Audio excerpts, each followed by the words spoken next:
So have you been to rural Rajasthan before? Actually, I've been to Nimrana and the villages around there, which is quite a remarkable development. Yeah. Because so many factories have come in, Yeah. and you can see a village transform. So when we were kids, Papa took us to Nimrana and we'd gone there on a picnic and we got attacked by bees. I think my dad got like 25 or something. Wow. I got, my mother like covered me with a blanket. Acha. I got 9 or something. She was protective. That's good. Yeah. Here there's Ranthambore. Have you been there? I've been to Ranthambore before. Of course, I came just for the yatra, so I don't see the safari. There's 16 cubs there now. So everybody who's going there is seeing 3 or 4 tigers. Right. So what is your view about what's going on economically in India, in the world? We were just discussing, the United States and China. So the next year is going to be more difficult than this one. Of course, this one had lots of difficulties with the war and all that. But because growth is going to slow in the world more generally, people are raising interest rates, that brings down growth. India is also going to be hit. Indian interest rates have also gone up, but Indian exports have been slowing quite a bit. And India's inflation problem is more a commodity inflation problem, vegetable inflation problem. And that is also going to be negative for growth.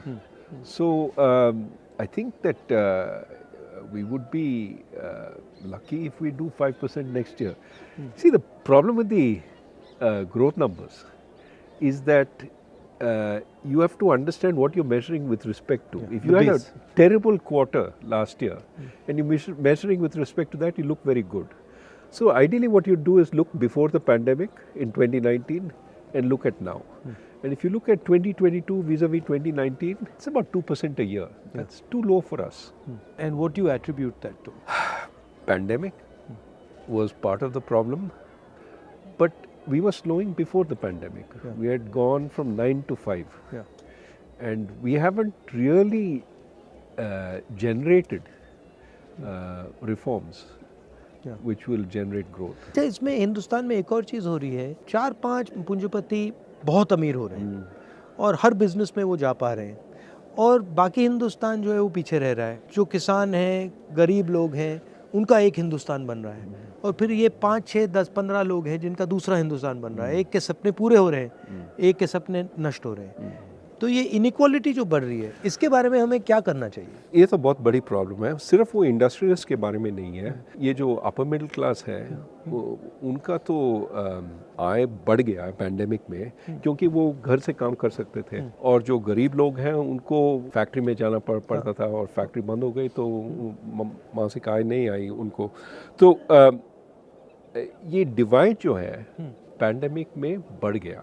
और जो सबसे गरीब है उनको तो मिलता है ये राशन में, उनको सब कुछ मिलता है. जो अमीर है उनका कोई नुकसान नहीं हुआ है. जो बीच में है, ये लोअर मिडिल क्लास जो है, उनको काफ़ी नुकसान हुआ. नौकरी तो बंद हो गई, बेरोज़गारी बढ़ रही है, कर्ज बढ़ रही है, वो कर्ज ले रहे हैं, ब्याज दर अभी बढ़ रही है. तो उनका तो काफ़ी नुकसान हुआ है और उनकी तरफ हमें देखना है. और जो नीति हम बना रहे हैं उनके लिए बनाना चाहिए, क्योंकि दर्द वहाँ पे बहुत ज़्यादा है. और ये भी है कि आप जो कह रहे हैं कंसंट्रेशन हो रहा है ये जो इंडस्ट्रियलिस्ट का, उसको भी देखना है. हम कैपिटलिज्म के अगेंस्ट नहीं हो सकते हैं, लेकिन कंपटीशन के लिए हमें लड़ना है. मतलब मोनोपोली के खिलाफ हो सकते हैं. मोनोपोली के खिलाफ हो सकते हैं, लेकिन कैपिटलिज्म तो ये जो छोटे बिजनेसेस हैं वो भी अच्छे हैं देश के लिए. बड़े बिजनेस भी अच्छे हैं, लेकिन मोनोपोली अच्छा नहीं है. रोजगार एग्रीकल्चर सेक्टर से भी मिल सकता है. तो उसमें फूड प्रोसेसिंग है, उसमें कोल्ड चेन है, उसमें फ्रूट्स एंड वेजिटेबल्स का एक्सपोर्ट है, वो सब है. तो सेकंड ग्रीन रेवोल्यूशन भी हो सकता है, आपका कहना है? सेकेंड ग्रीन, एक नए तरीका का ग्रीन, नए तरीका का vegetables, milk, dairy products, poultry, ये सब हो सकता है. और प्रोसेसिंग करना है यहाँ पे, क्योंकि यहाँ का लेबर यूज़ करना चाहिए. और खेत के पास. और मेरे ख्याल में उसका भी एक ग्रीन कंपोनेंट है. अगर आप सब ये प्रोसेसिंग खेत के पास करते हैं, जो आप इधर उधर बेच देंगे उसका वेट भी काफ़ी कम हो जाएगा ना, तो इसलिए एनर्जी कंजम्पशन भी कम हो जाएगा। और अगर हम आगे देखेंगे तो एनर्जी कंजम्पशन तो बहुत ही इम्पोर्टेंट चीज़ है और उसको कम करना चाहिए। और यूएस में क्या हो रहा है? यूएस में और बाकी दुनिया में क्या हो रहा है? अभी वहाँ पे तो महंगाई तो बढ़ रही है काफ़ी ज़्यादा, और महंगाई कम करने में ये जो सेंट्रल बैंक्स हैं वो कोशिश कर रहे हैं, वहाँ का RBI फेडरल रिजर्व या यूरोपियन सेंट्रल बैंक, और इसलिए ब्याज दर बढ़ा रहे हैं, और उससे तो उत्पादन की गति तो कम हो जाएगी। और इंडिया के लिए प्रॉब्लम ये है कि हमारे एक्सपोर्ट्स भी कम हो जाएंगे अगले साल, तो उससे तो एक्सपोर्ट्स तो काफ़ी कम हो जाएंगे और हमारा ग्रोथ, हमारा उत्पादन की गति भी काफ़ी कम हो जाएगी। जब मैं महाराष्ट्र से निकल रहा था तो वहाँ पे जो टेक्सटाइल इंडस्ट्री में काम करते हैं वो कह रहे थे कि बांग्लादेश ने अपनी एक्सपोर्ट पॉलिसी को बहुत अच्छी तरह यूटिलाइज़ किया है और उन्होंने एक्सपोर्ट पॉलिसी से अपनी पूरी वहाँ पे इंडस्ट्री को बहुत कम्पिटिटिव बना दिया। इसके बारे में क्या सोचते हैं? ये हमें करना चाहिए, कैसे करा जा सकता है? एक तो उनका सबसे इम्पोर्टेंट इंडस्ट्री है टेक्सटाइल्स। वो कपड़े बनाते हैं, बेच और एक्सपोर्ट करते हैं, और उसमें उन्होंने 2-3 चीज़ किए हैं जो that has help them succeed. एक तो they allow big factories, not small factories, क्योंकि स्केल इकोनॉमीज की ज़रूरत है, तो they allow big factories. I think labor is largely women, so they employ a lot of women in the textile industry, and the policy is very predictable. It doesn't change. So that industry has just taken off because it's using low-skilled workers. On my way, I found out that जो बेल्लारी है वो jeans production का centre था, और वहाँ पे 4.5 लाख लोग काम करते थे। कपड़ा गुजरात से आता था और स्टिचिंग बेल्लारी में होती थी, और वो लोगों के घरों में होती थी। कोई एक पीस बनाता था, कोई सिलता था, कोई धोता था, वो पूरा डिसेंट्रलाइज था सप्लाई चेन। और GST और नोटबंदी ने उसको ख़त्म कर दिया, और वो एक्चुअली वो इंडस्ट्री अंग्रेज़ों के टाइम से है।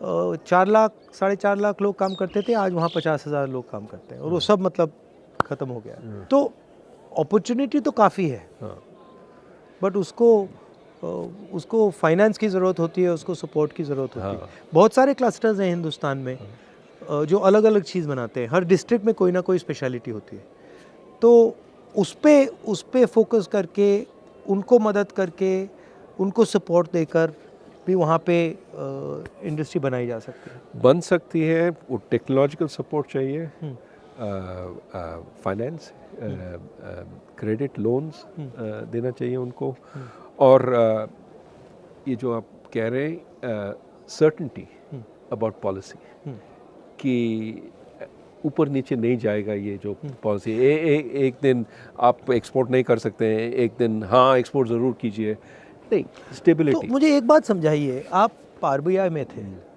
अब हिंदुस्तान में एक व्यक्ति 2 लाख करोड़ रुपए का लोन ले सकता है, मतलब उसको पूरे के पूरे बैंक का पैसा मिल जाता है, मगर जब छोटा किसान या छोटा बिजनेस वाला बैंक लोन लेने जाता है तो उससे बहुत सारे सवाल पूछे जाते हैं, और एक्चुअली बड़ा वाला भी ज़रूरी है, छोटा वाला भी ज़रूरी है, मगर छोटे वाले को बिल्कुल इग्नोर कर दिया जाता है, छोटे वाले बिल्कुल इग्नोर कर दिए जाते हैं।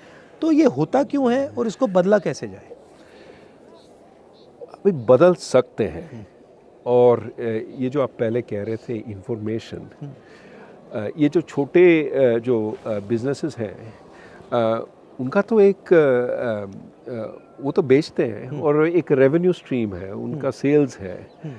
अगर वो सेल्स अगर बैंक को मालूम पड़ता है कि ये जो सेल्स काफ़ी स्टेबल है, काफ़ी बढ़ रहे हैं, तो वो ऋण दे सकते हैं, they can lend, but we need that information to be collected and to made available. वो हो रहा है. अभी ये जो फिनटेक चल रहा है इंडिया में, उसमें they are starting to think about all this. But in India everything needs to be 10 times. But see, I don't know of a single Indian company that जो small medium company थी और अब बहुत बड़ी company हो गई, right? मगर अगर आप US में देखें तो छोटी सी कंपनी 5, 7, 10 साल में बड़ी हो जाती है. तो ये हिंदुस्तान में क्यों नहीं होता? You're absolutely right. Too many of our small firms don't grow big. They die or they stop. So why is that not happening? That is needed. You need a path to grow. So here's the problem. They get used to some of the benefits of staying small. वो inspector नहीं आता है, आप GST, आप taxes नहीं देंगे तो कोई आपको ट्रबल नहीं करेगा. तो they stay under the radar screen of the government instead of being helped by the government. What you need is, ठीक है, you stay under the radar screen until you get a business which works. But then once you start growing, I'm going to look at you, but I'm going to help you. I'm not going to just tax you. I'm not going to just make your life miserable with... We need that situation, right? So many of these small businesses get benefits. Now, as soon as they become bigger, we take away those benefits. Right. So there's no incentive to grow bigger. Why not instead say, okay, if you grow bigger, you will have these benefits for 5 years. Yeah. Then they will come off. Yeah. But then by that time you're so big, you don't care. Right. So can we do things like that? So you're saying that to make a transition from a small business to a big business in India, there's a huge cost that has to be sort of managed. Absolutely. Absolutely. And the cost is rent seeking in some way. Today it is largely rent seeking. Exactly. You see how many firms are stuck at 10 workers or 20 workers, because that's when the regulations start kicking in. I was thinking about it, the only one I can think of the top of my head is Haldiram's, which went from being a small fellow and he scaled up. And there are a couple of them, but there are not as many as there should be. We need many Haldirams, right? We need many Haldirams, and of course we have some of our tech firms that have grown very, very big. But we need far more of that, and you're exactly right, it's the growth which creates the jobs. Small firms by themselves don't create so many jobs, it's when they grow that they create so many jobs. We need to make that possible. अच्छा, बहुत सारे किसान मुझे कहते हैं कि जैसे ही उनकी फसल आती है वैसे ही commerce ministry export import policy को ट्विक कर देती है और उनके दाम उसी दिन गिरते हैं जब उनकी फसल उनके हाथ में आती है. ये तो बहुत बड़ी प्रॉब्लम है. हम कहते रहते हैं कि हम किसान के लिए हैं, लेकिन जो एक्सपोर्ट पॉलिसी है और इंपोर्ट पॉलिसी है वो मिडिल क्लास के लिए, वो सिटीज़ में अर्बन मिडिल क्लास के लिए बनता है. अगर प्याज का दाम बढ़ जाता है तो हम इंपोर्ट करते हैं और बेचारा फार्मर जो किसान है के लिए दाम तो गिरते हैं. तो मेरे ख्याल में एक स्टेबल पॉलिसी होना चाहिए एक्सपोर्ट इंपोर्ट. हाँ, अगर दाम इससे बहुत ज़्यादा बढ़ जाता है तो इंपोर्ट तो कर सकते हैं. ये जो एक्सपोर्ट बैन्स हैं वो नहीं करना चाहिए, क्योंकि एक्सपोर्ट बैन्स तो किसान के खिलाफ है. अगर आप किसान को कहते हैं कि आप एक्सपोर्ट नहीं कर सकते हैं तो डोमेस्टिक मार्केट में उनको बेचना पड़ता है और दाम तो कुछ नहीं मिलता. So how does one think about this unemployment issue, because it's everywhere. You know, I speak to kids and I ask them what you want to do, and they only answer five things. You know, lawyer, doctor, IAS, military, engineer. And so the imagination is, for most kids in India, is that we can only do these 5 things. And then the other thing is, most of them are not hopeful of getting even those jobs. नहीं, बेरोजगारी तो बहुत बड़ी problem है. और बात यह है कि लोग सिर्फ सरकारी नौकरी चाहते हैं क्योंकि उसमें पेंशन है, ये है, वो है और सिक्योरिटी है. और वो ढूंढते हैं, इम्तहान देते रहते हैं. और आप जानते हैं कि बहुत ही कम लोग सरकार में काम कर सकते हैं. अगर आप पूरे जो नौकरी है सरकार में आप उनको अगर ओपन भी करते हैं तो ज़्यादा से ज़्यादा 1%, 2% वहाँ पे एम्प्लॉय हो जाएंगे. तो इसलिए मेरे ख्याल में हमें प्राइवेट सेक्टर को बढ़ाना है, क्योंकि वहाँ पे नौकरी रोज़गारी आगे बढ़ा सकते हैं वहाँ पे. और एक तो प्राइवेट सेक्टर, एक एग्रीकल्चर में अगर हम टेक्नोलॉजी ले आते हैं वहाँ पे तो वहाँ पे भी नौकरी पैदा हो सकते हैं। और ये जो फॉर्मल सेक्टर है हम सिर्फ मैन्युफैक्चरिंग को देख रहे हैं, ये PLI स्कीम वगैरह, लेकिन हमें सर्विसेज को भी देखना है कि क्योंकि सर्विसेज में नौकरी काफ़ी ज़्यादा नौकरी पैदा हो सकती है। और आप पहले कह रहे थे कि अब एक नए तरीके की सर्विसेज की नौकरी आ रही है। ज़रूर। आजकल ये जो कंसल्टिंग फर्म्स हैं वो पहले अमेरिका में बेचते थे अपने सर्विसेज और इंडिया में बैक ऑफिस का काम करते थे, ये पावर पॉइंट प्रेजेंटेशन ये वो। आजकल वो इंडिया में कंसल्टेंट्स एम्प्लॉय कर रहे हैं, वो कंसल्टेंट्स काम कर रहे हैं जैसे कि वो अमेरिका में हैं और प्रेजेंटेशंस दे रहे हैं जूम पे। They are actually as if they are working in America, which means they get much higher salaries. But इसके लिए अंग्रेजी की ज़रूरत है। अंग्रेजी की ज़रूरत है और हायर एजुकेशन की ज़रूरत है। और हायर एजुकेशन के लिए प्राइमरी एजुकेशन चाहिए, सेकेंडरी एजुकेशन चाहिए। तो अभी आप जानते हैं ये पैंडेमिक हुआ है और काफ़ी सारे बच्चे अभी स्कूल नहीं गए, 2 साल के लिए नहीं गए। ना सिर्फ सीखे नहीं 2 साल के लिए, लेकिन भूल भी गए।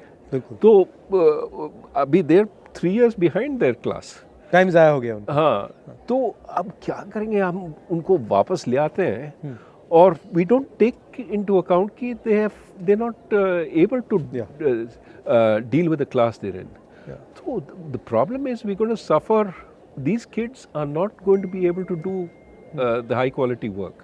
So we have to pay a lot more attention to education. One of the things that I'm noticing while I'm walking is what's being done to the small and medium businesses in this country. And you know, the backbone of employment in the country, and all of them are complaining, and they're complaining of an unfair GST. They're complaining, of course, of demonetization, COVID, but they're also complaining of no support for small businesses, and most of them can't ever imagine transforming from a small business to a big business. That just, it's not even in their mind. Like I asked them, you know, so do you see yourself actually scaling up? And they're like, well, no, that's impossible.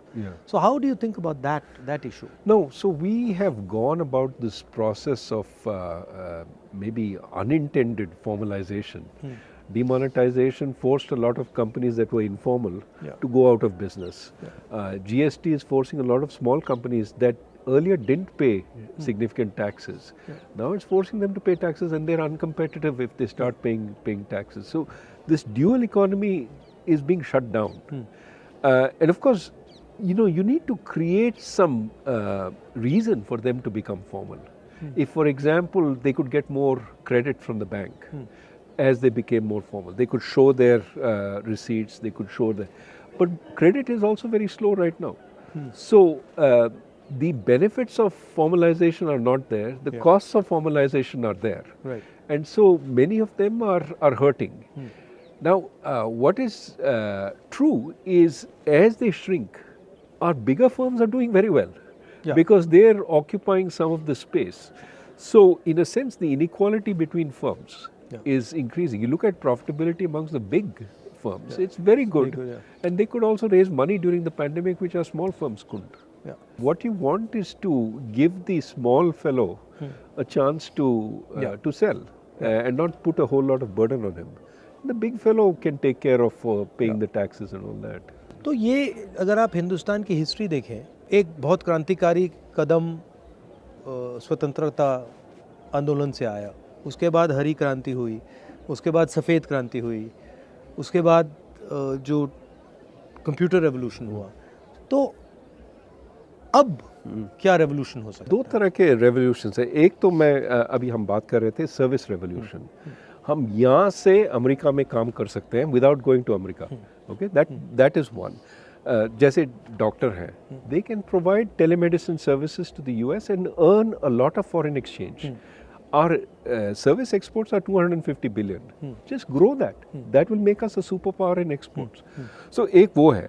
दूसरा ये है, आप हरी क्रांति के बारे में बात कर रहे थे, ग्रीन रेवोल्यूशन, लेकिन we have a new kind of green revolution. Yes, sustainability, emissions.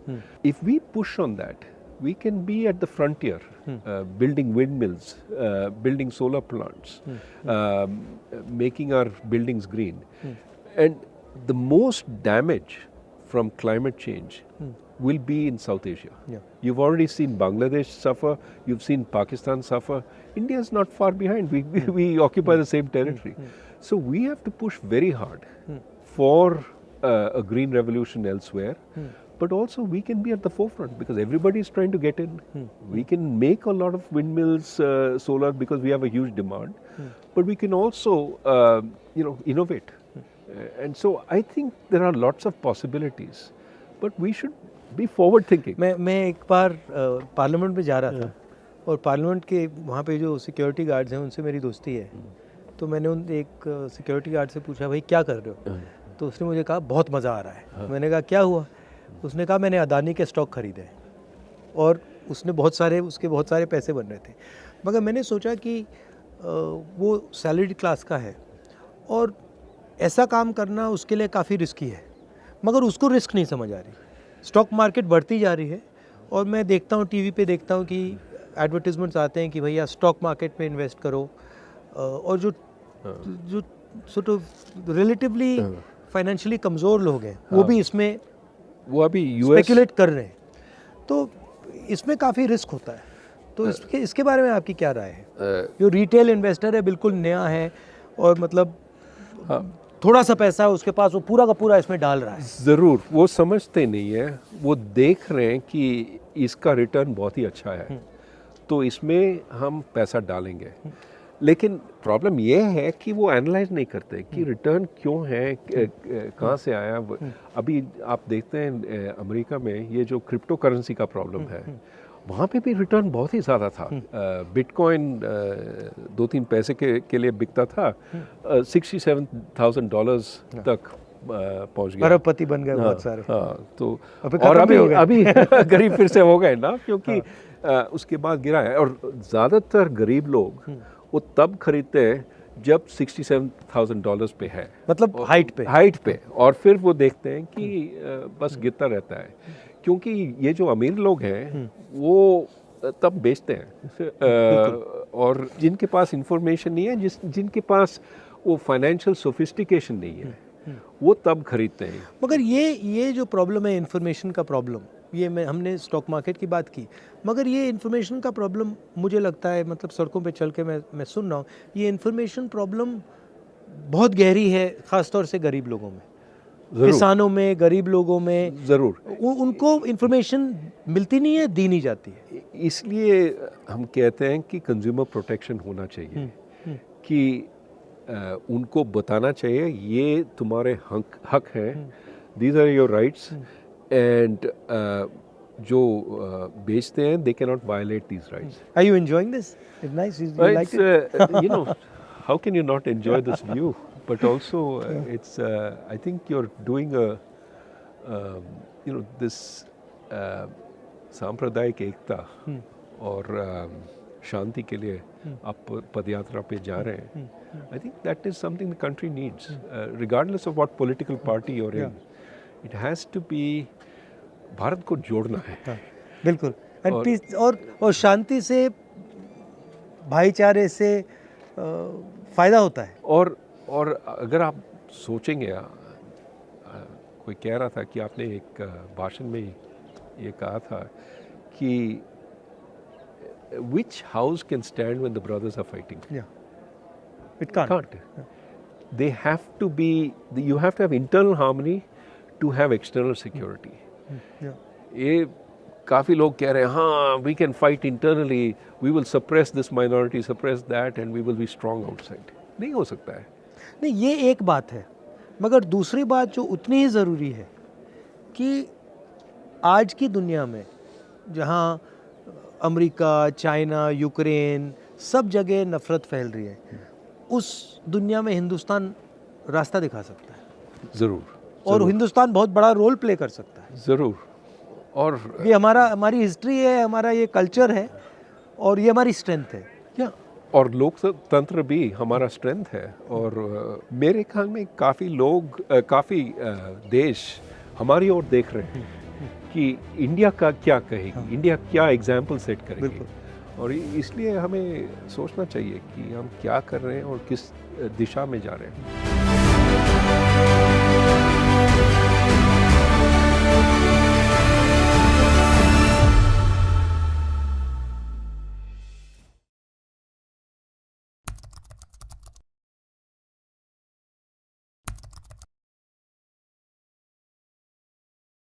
सत्य हिंदी का ऐप डाउनलोड करें गूगल प्ले स्टोर पर।